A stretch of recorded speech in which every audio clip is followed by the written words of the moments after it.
Welcome to the Upside Podcast, powered by Upside Global and hosted by Julian Blinn, founder and CEO of Upside Global. The Upside Podcast is listened to weekly by over 6,000 sports and tech executives from all sports leagues and teams in the United States and around the world. Julian has been developing technologies for professional sports teams for over 10 years and has worked for major tech companies along with sports tech startups. In each episode, Julian interviews global leaders in sports to share knowledge on emerging technology in the sports industry and how these technologies can help improve the performance of individuals and organizations, both on and off the playing field. And now here's your host, Julian Blinn. So today we have the honor of interviewing Dr. Wayne Chappelle, the team psychologist of the OKC Thunder and the founder of PsyOPTIMAL. We'll be joined by Bryan Fetzer, the president and co-founder of PsyOPTIMAL. So guys, welcome to the show. It's great to be here. Yeah, thank you.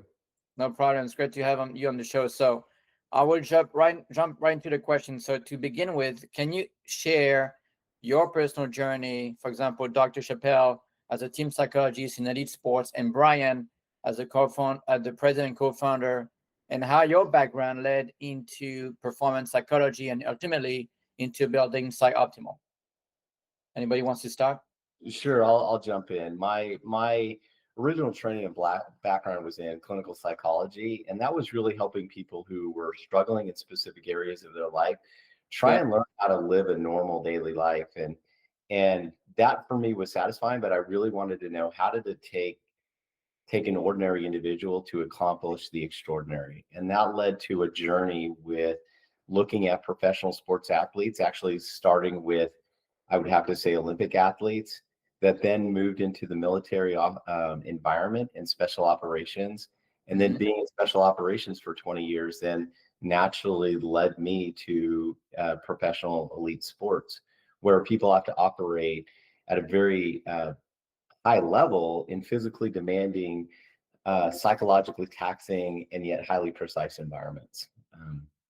Okay, well, and then we'll get into, after that, I'd love to ask you about how you transition from the military to elite sports, which is another question, right? Sure. And I spent 29 years in college pro sports, and 23 of them as a college coach. And I can say, when I looked back, when Wayne and I first met, the mental part was such a cliche for a coach, because you would say it constantly. Well, it's mental. Or you got to do better mentally. But we never really trained too much on it. And we really never did a whole lot on the mental side. It was trying to figure it out on your own. So, with some of the assessments that Wayne used and kind of built through that military time, and then with OKC, it seemed like, a no-brainer for me as a former college coach to be able to do something and help build a company that could help coaches, that could help administrators through processes that typically get overlooked. Yeah. And when did you guys founded the company, PsyOPTIMAL? When was that? It was about this is a little over 2 years ago. Yeah. Okay.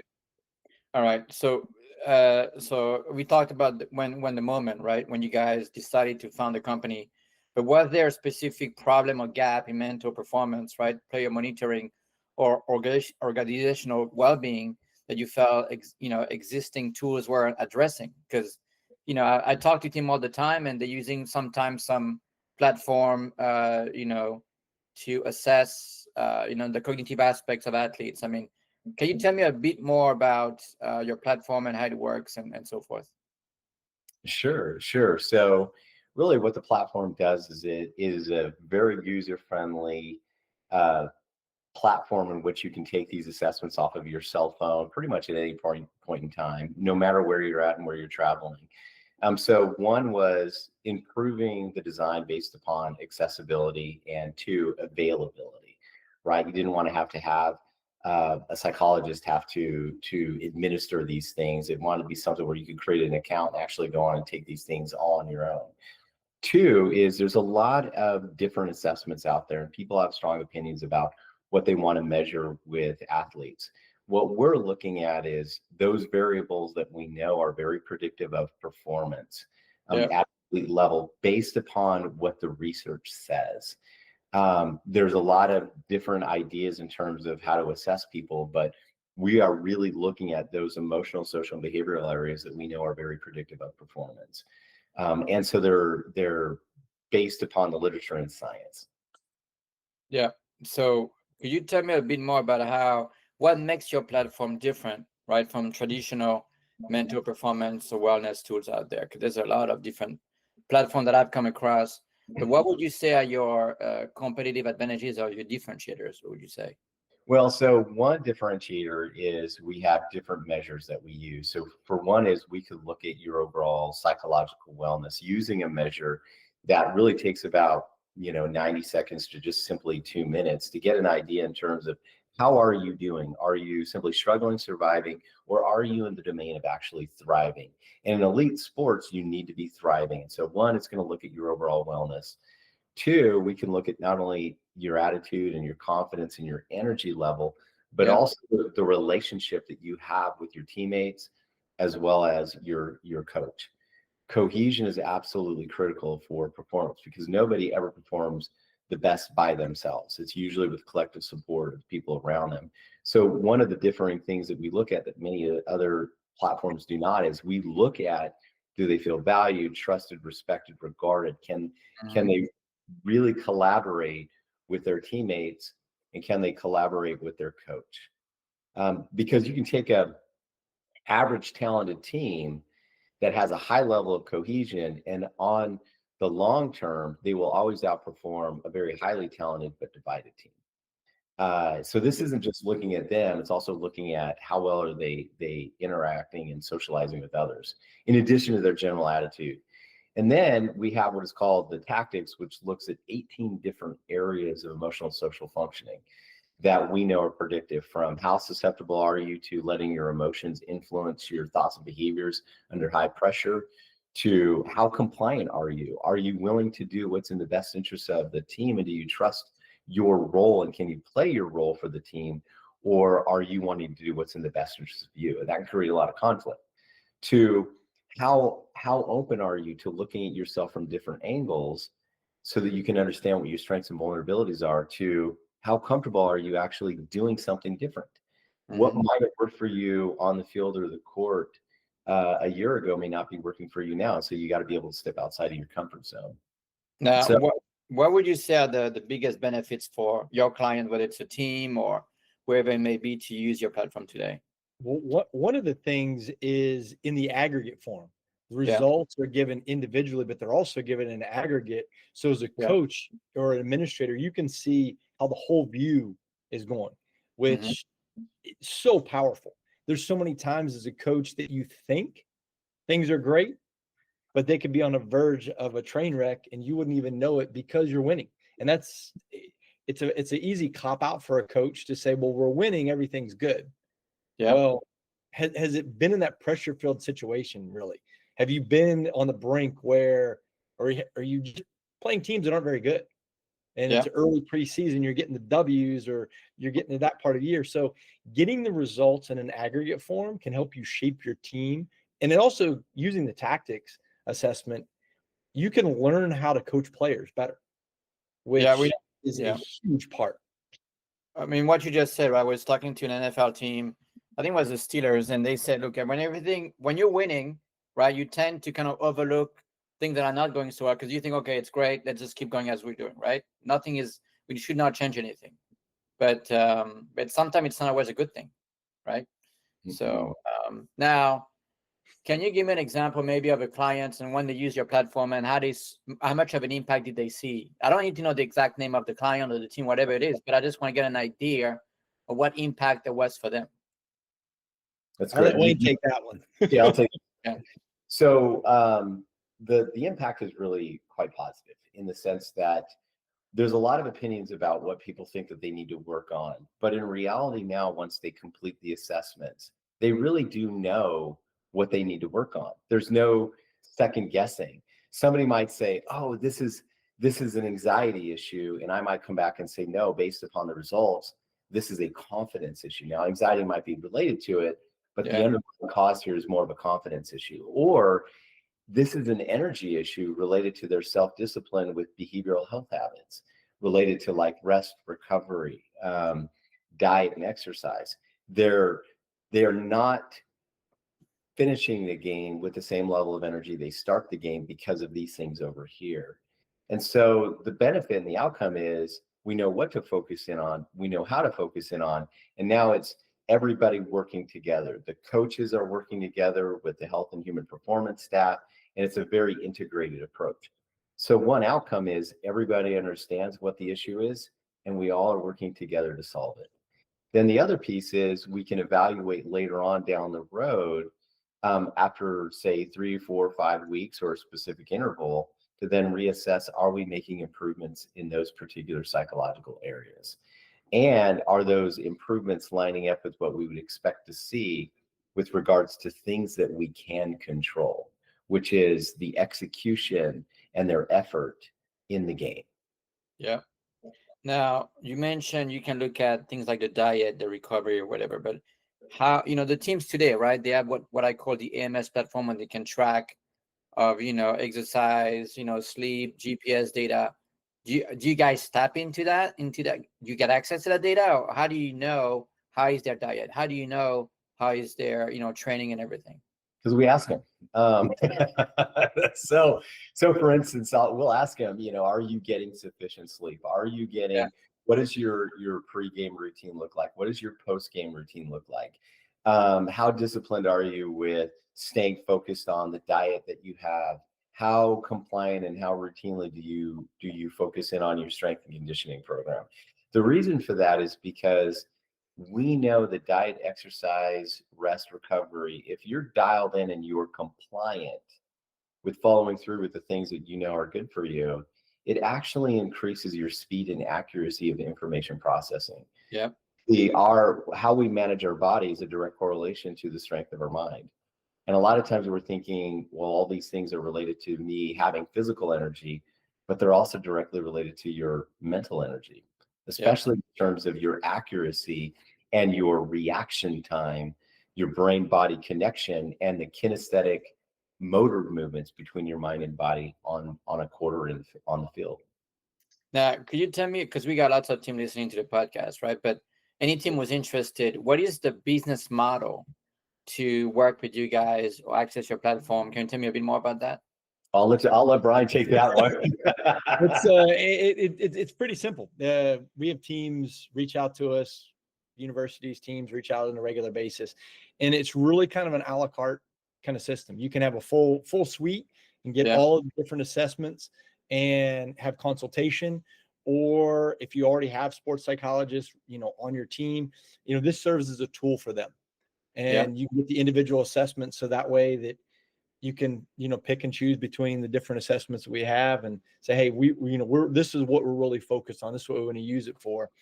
But then also when you start looking at how you're using it, there's a lot of different ways to use it. Like I said, it's a tool for the sports psychologist that you might have on staff, but then it's also for your front office. It's also for your athletic director, for your coaches, to be able to get a better understanding of how your team is built and how your team is functioning.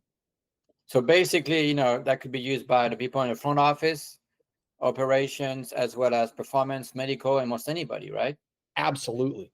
And it's better if it's used by everybody. Then you're going to get the holistic approach, and you're going to get the most bang for your buck, and you're going to get the most out of it. Okay, that's great. Now, let's go back to you, Wayne. And I know I was going to ask you guys, actually, how are the NBA team or other elite organizations using PsyOPTIMAL today, and what would be, for example, some of the impact that you've seen on mental readiness, coach communication, stress management, and overall team culture? Because team culture is a big topic these days, right? We talked about this on the college podcast many times, and could actually help the team culture as well. Yeah, let me speak to that. I'll give you a recent example with the University of Dayton. University of Dayton is a men's basketball team. It's a smaller Division I school, but it really competes at the highest level, and is one of the most well-regarded basketball teams in the nation with regards to its talent. Now, what's interesting about the University of Dayton is they just had this massive turnover in players based upon, certain players aging. And so they have 9 new players out of a 15-member team. Yeah. In order to strengthen the culture, sometimes we rely upon time, but we don't have time now. We have to get these guys ready within a very short period of time. And so we have to know, are they trusting each other? Do they value each other? Are they all focused in on the very specific values and cultural traits that we know are important for building a good team? So what they've done is they've taken the assessments in the very beginning, and they've gotten these reports that measure very specific variables like emotional resilience, compliance, caring, friendly, cohesion, all of the important variables that we know are essential, like self-discipline, to performance. By measuring those variables alone at the very beginning, these players now know what they are going to be held accountable to. They now know what is important for that coach for the University of Dayton, that says these are the things that they are going to be looking for, watching for, and analyzing. So what it does is, instead of taking this amount of time to build a culture, it shrinks it down into that amount of time, because now, and everybody's all on the same page, and there's a level of accountability and expectations. Now, so that's great. So practically, how many touch points do you have, or did you have, for example, with that team? Do you check with them like once a week, twice a week? I mean, I'm trying to get a sense of how often you guys talk to them. So like with the University of Dayton, because I travel a lot, I will have touch points with them at regular intervals, every couple of weeks in a group format.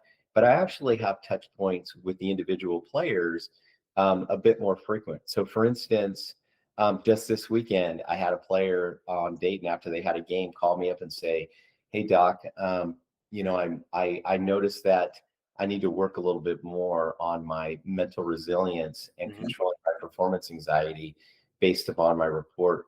Can we talk about this? What are some things that I can do to help me get to a little bit better of a..."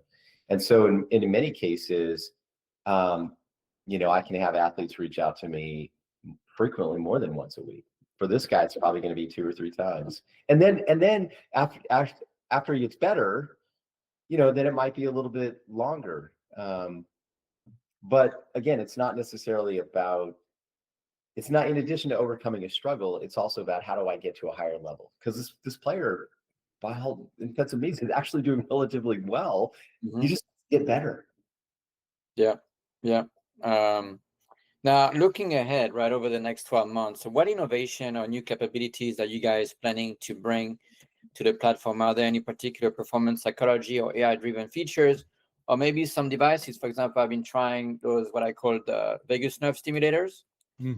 I got quite a few, which help to impact the HRV, right? If your HRV goes up, that's an indication that you potentially get less anxious, right?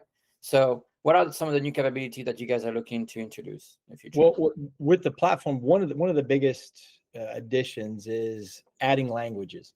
So what we've got in English right now, we're going to be adding it in Spanish, and then kind of moving on from there. There'll be other languages coming forth, but especially when you add into Spanish, and you think about baseball and soccer and basketball globally. I mean, the Spanish language is so prevalent, especially in the United States. So, that's probably our next biggest addition to it. Always trying to tweak things. And also, I mean, Dr. Chappelle is always looking to add some more assessments. We've got a couple of those, one with a parent coach cohesion that's almost online, but then there'll be some other assessments as well. Yeah, like one assessment that we have that we're going to put in that's really critical is looking at a athlete's perception of injury recovery, their belief in the process, their compliance with the process, their trust with the healthcare providers. Because we know if an elite athlete is injured for really longer than a couple of weeks, their risk for mental health problems goes up significantly. In fact, studies show that if you're out for longer than a month due to an injury, you're 30 to 40% of elite athletes typically experience some form of anxiety, depression, or adjustment-related disorder. Yeah, no, for sure. I mean, my son was doing rehab for like 3 or 4 months, and he just kept going on and on and on, and we didn't know, how to fix it. Just dragging, and it's obviously slowing down when you're back to training, right? Because it takes you longer to get back to training again, right? That's right. And if somebody is taking your position on the field or the court and they're doing exceptionally well, a person might think, am I ever going to get back to where I was before? Will I now have another hurdle to overcome, which includes somebody who is playing exceptionally well? Have I lost my spot? So very, very important for us to be able to assess and work with athletes at that level. 100%. So now, Dr. Chappelle, so shifting to your role with OKC Thunder, which is doing very well right now. I think you guys are number 1 in the West. What does the day-to-day work of an NBA team psychologist look like? And what trends are you seeing in how NBA teams support mental performance, resilience, and overall athlete well-being today? Like, for example, one of my friends was the director of well-being for the New York Knicks when Phil Jackson was the coach, right? But I don't even know if it's very common to have a director of, well-being in the NBA, right? So. Okay. Well, it's interesting. I can speak to it from a broader sense as well, too, not just isolated to the Thunder, but really based upon my interactions with other psychologists across the NBA, what it would actually look like in general.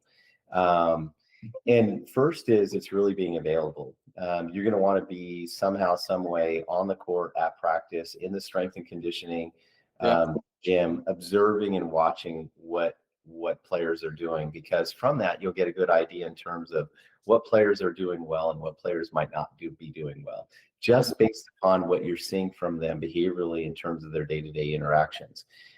You may find yourself consulting with a player where you're spending an hour or a half hour with the player, just kind of tweaking a few things and working on some goals that's related to performance anxiety or pre-game mental routine. It could be consulting with a physician with regards to, hey, we have this athlete who's injured, we've got to do a surgery, he's going to be out for 3 weeks or 4 weeks or maybe longer. What are some of the things that we can do to help build trust and to reduce the stress level of this athlete while he's in recovery? To maybe meeting with a coach, and a coach sitting back and saying, hey, I have a player that I'd like to be able to make some adjustments on. We want to move him from the 5 position to the 4 position, and it's going to require him to do some things differently. What are some things that I should be aware of so that I can help this player navigate that transition? In other words, does this player prefer to have things visual, or is it better for me to just sit down and talk to him and have it be more auditory? Or should I write out graphs? And how does this player learn? Or what are some ways in which I can help this player adjust to that new position? And how do you deal with sometimes players that they don't want to deal with, a sports psychologist? Because I talk to, for example, a lot of sports psychologists in the MLB, right, which is pretty common. I think there's more and more sports psychologists. But how do you deal with players who are not interested? Because they see sports psychology almost like a weakness, right? That's what I'm hearing from people in the industry. But what are some of the techniques that you use to mitigate that? Well, you have to show relevance. And you have to know, they have to know that you're there to help them to get better. And it's not just simply about, am I going to help you with anxiety or depression, but I'm going to help you. You can be totally healthy, completely fit and doing well, but you can always do better. And that's one. And another is that athlete might be doing okay, but there might be something going on in that athlete's life off the court that could be distracting him. In some cases, it could be a parent or parents who are there's relational conflict with his parents, or it could be relational conflicts with a spouse or a girlfriend that's distracting. Or it could be, how do I deal with the stressors of navigating money? Money I've never had before, but it's coming in at a high level. And if that athlete's love language is gift giving, how do they prevent themselves from being exploited? So there's a lot of ways in which you can message to athletes your relevance beyond just simply what they're doing as an athlete. 100%. Now, last question is, what is the best way to reach out to you guys? Anybody wants to learn more about PsyOPTIMAL, what is the best way to reach out? I mean, they could go on our website, which is PsyOPTIMAL.com. Yeah. And they could even take an assessment from there, or they could shoot me a message on LinkedIn. Yeah. Bryan Fetzer is pretty easy, or they could email either of us. It's either W Chappelle, first initial last name at PsyOPTIMAL, or B Fetzer at PsyOPTIMAL.com.